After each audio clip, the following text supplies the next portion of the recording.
ايه حكاية الفيلم ده ومين البنات دول؟ سيبوا الهوى لاصحابه ياللي متجلدين ياللي متجلدين. مساء الفل. رفعت عيني للسما ده فيلم تسجيلي فاز بجائزة العين الذهبية في مهرجان المزاريطة السينمائي. لا يا عم، هم عشان من المنيا يبقى مهرجان المزاريطة؟ ده مهرجان كان الناس البسيطة دي عملوا حاجة محدش عارف يعملها بالأفلام اللي أبطالها نجوم وبتتكلف ملايين، والجايزة دي أول مرة فيلم مصري يحصل عليها. طب إيه حكاية الفيلم ده؟ هقولك يا سيدي. كان في 7 بنات في سن ال15 و16 سنة، وهم يوستينا، مارينا، مونيكا، ماجدة، مريم، هايدي، وليديا، بانوراما البرشا. البنات دي كانت عامله فريق مسرح اسمه بانوراما البرشا، وبيعرضوا مسرحيات في الشارع في قريه اسمها البرشا في محافظه المنيا. الميزه في البنات دي ان كان عندهم اصرار وجرأه مش موجوده عند رجاله كتير. الفيلم بيحكي المشاكل والتحديات اللي قابلتهم عشان يعرضوا افكارهم ومسرحياتهم. الناس كانت بتتريق علينا، بيحصل لي تهديدات كتيره، الناس هي مش عايزه الموضوع ده يكمل، مش عايزه البنات تتكلم. فجأة يشتمونا ويحدفوا علينا طوب. لقوا تفكيري متغير، قالوا لي لا انت مجنونه، ودوني عند رجال الدين قالوا لا ده عليها روح شريره، منعوني من اصحابي ان انا اشوفهم. تعرضنا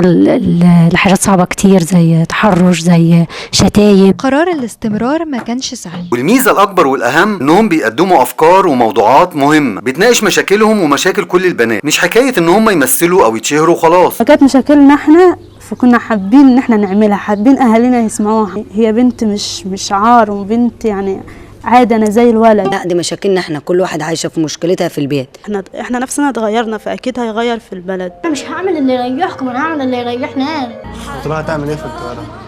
ما تعرفيش تمشي في الشارع اساسا. في ناس كتير بتخاف من الست اللي بتفكر. بدأنا عند كل واحدة تحكي عن ايه اللي بيضايقها في البيت او ايه اللي بيضايقها في الشارع. بدأنا نتكلم عن اللي مضايقنا، وخدنا بالنا اصلا ان هو مضايقنا. انا بحس ان انا رخيصه من بسطك ليه؟ انا وقت على ايدي اللي تحاول تلمسني في الشارع، ما انت السبب. طول الوقت انا السبب؟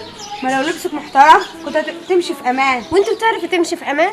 انا مش هطلع من البيت اصلا. ما تزعليش اخوكي، اوعى اخوكي يقع، اوعى اخوكي مش عارفه ايه. لو اخويا عيط كان ابويا يجي يضربنا احنا الاثنين. دي كام سنه بقى الناس عرفت ان احنا بتوع مسرح الشارع.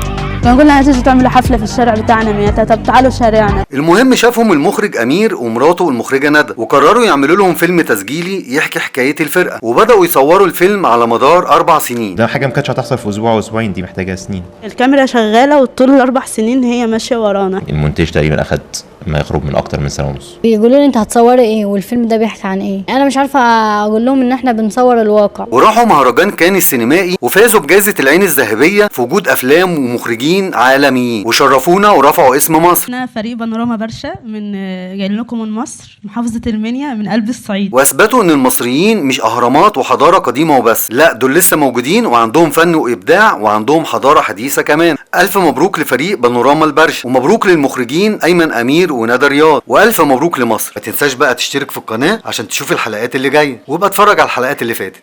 سلام. سيبوا الهوى